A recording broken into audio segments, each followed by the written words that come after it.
Hello and welcome to the Columbia Daily Tribune's Courtside View basketball webcast. If you're still watching these webcasts, God bless you. Steve, you're still watching the games, so far as we know. Missouri, though, coming off a very poor week. They lose 86-37 to Kentucky. Then they come home right in it with Tennessee at the end and then sort of collapse down the stretch, lose 59-51. All right. So of those two, which maybe is the more damaging loss to Missouri? I think it's definitely Tennessee because, you know, if you're Missouri or you're most every team in college basketball, you're not going to beat Kentucky right now. And, you know, score doesn't matter. I mean, it comes down to wins and losses, and you're not going to beat Kentucky. You do have the opportunity to beat teams like Tennessee, and there are a lot more teams like Tennessee on your schedule left than there are teams like Kentucky. You play Kentucky one more time. There are a lot of, you know, these middling kind of teams in the SEC, and I think at the end of the day, your record is going to be determined on how you fare against them. This is an opportunity. It was a home game. It was a game that they led with 5 minutes to go, and it really just unraveled. You know, they couldn't get a stop on, I think, 4 straight possessions. Armani Moore just kind of bullied his way in for a go-ahead basket. Maybe the worst defensive possession was they gave up a dunk to Robert Hubbs, just a complete breakdown there. And then the other end, you know, they couldn't get the ball across midcourt without turning it over twice. And then the one time they did, Jonathan Williams gets stripped in the lane. Just things that were in their control, and they didn't execute, and you end up going from up 3 to down 6, and you know, and lose by 8. That's a loss that's gonna haunt them. Yeah, I guess I really agree with you. I think when people see 49-point loss, you might chalk that up as something extraordinary and embarrassing, but I really felt like it's that game. Kentucky could have beat Missouri by whatever they chose to. They chose 49. And not just Missouri either, you know. There were a lot of teams that would have gone into Rupp Arena and gotten beaten badly. Maybe not 49 points, but 30 plus on a night when Kentucky's coming off, you know, 2 straight overtime games, and people are kind of questioning, you know, are they maybe showing some signs of being vulnerable? They were determined to not be vulnerable, and they looked invincible, and that was regardless of the opponent. Yeah, and for Missouri, you would like to think if they're going to win some of these games against somewhat comparable teams. Tennessee's got a lot better record, but I think they're a comparable. I mean, they're a team that's not out of the question. You should beat them. I thought it was disappointing that they really, when they collapsed, was the last few minutes. They really looked like a team that had no idea how to win a game. They did beat LSU at home in a game they had to play well at the end, but other than that, they've had a rough go of it against quality competition in close games. Yeah, no question. I mean, obviously, you look at the Illinois game, you look at the Oklahoma State game. They're not a team that really the Auburn game. They're not a team that really knows how to win right now, and still got a lot of things to learn. Obviously, in really every phase of the game. Mm-hmm. All right. Well, we're kind of visiting them at a bit of a low ebb, although you probably could have said that a few other times this year. But I mean, just looking at a big picture from the beginning of the year now, what areas have you seen growth in this team, and what areas is it still, you know, maybe as bad as it was the first game? I mean, I think you've seen individual improvement for sure. I think Jonathan Williams is definitely, despite struggling the last 3 games, I think he's definitely a better player than he was in November. I think Keanu Post, I know fans have been really excited about what they've seen from him the last 4 games. You know, I think, or 4 or 5 games, I think he's a much different guy than he was in November. You know, I think you've seen some slow progress from the freshmen. You know, Tremaine Isabel's practice habits cost him apparently the opportunity to play in the first half against Tennessee, but he did come in and make some things happen when he did get to play, although he was on the hook for 2 of those late turnovers.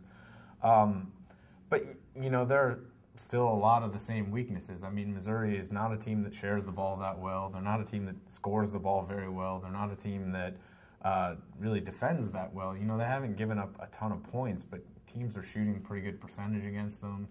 You know, they just don't really do a lot well at this point. They're not a great rebounding team. They have so many different areas that they need to get stronger at. Yeah, I think like if you look at Tennessee, another team with the first-year coach, they're a more experienced team, but still, they're not great things with respect to them. But I think what you do see with them is they at least have an identity. They're going to play his zone defense, play it well, give teams trouble, hold them to low points. I'm not sure what Missouri's identity is. Sometimes they play zone, sometimes they play man. Sometimes they were feeding it into Williams and he was their go-to scorer. Other times they're just jacking up a bunch of threes. It seems like whatever the other team's plan is, Missouri is adjusting everything to that. So I haven't seen them really impose their will or kind of give an idea of what they're all about yet. Yeah, I think that's a great point. And I do think when you compare them to Tennessee, I mean, it's a great comparison because these are two first-year coaches, got the jobs like a week apart. And I think one of them had 4 guys coming back. The other maybe had 5. Tennessee and Missouri lost more production than any other 2 teams in the SEC last year.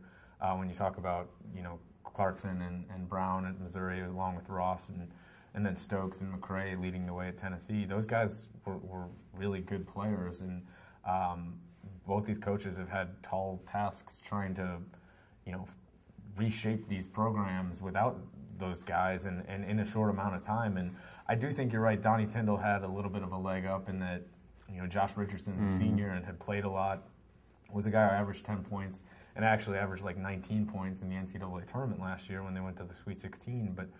And so maybe that's contributed to him being a little bit ahead of the curve compared to Kim Anderson building this thing. But I think you're right. Tennessee has figured out a way that it has to play to be competitive and to win, and it's consequently beaten a pair of ranked teams. It doesn't really have a bad loss, and has been competitive. They do what they do, and it's kept them in games. And they have one SEC loss right now because they only scored 38 points against Alabama at home. They played a pretty favorable schedule early as well, but they're giving themselves a chance to win, and Missouri doesn't always give itself a chance to win right now. The one way you could look at Missouri from then to now and say, well, they're clearly better. Like they played Purdue in the Maui Invitational. Purdue's probably on par with a lot of these SEC teams. Mm-hmm. Purdue's just okay. In Purdue, it was never a game. They just blew Missouri out of the water. I think if they played today, it would be a competitive game. I think that's true. I mean, I think, outside of Kentucky, we haven't seen Missouri get blown out in, well over a month. And so I think from that standpoint, there's definitely been progress. I think having Jonathan Williams sort of establish himself as a guy that Missouri can run some offense through and try to get some points. I mean, he only had 8 points against Tennessee, but he had 8 of them in the first half when, Missouri was hanging around. I think they've identified a few sources of scoring that they weren't sure they had early in the year, and I think that's helped. And, they've gotten better defensively in some ways. They're just still not near where they need to be. Okay, Missouri 7-10. In all likelihood, they're going to have a losing season for the first time since 2006, and they might even have the worst season Missouri has had since 1967. So it's not going to end well. I think that's fair to say. It's not going to end in anything postseason beyond the SEC tournament.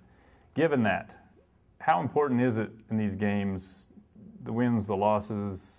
Does it make that much difference if they're playing for next year and the year after and the year after that? Or is there still some real importance to proving you can win some games in the here and now?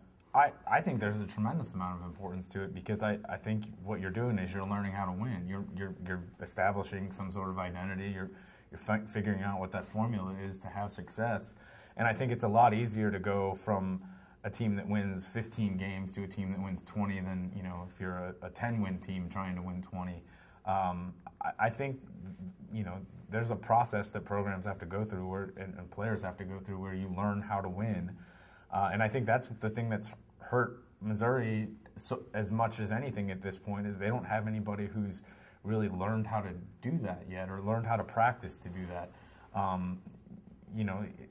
There has to be a foundation for your program, and usually you have veteran players who've kind of adopted that culture.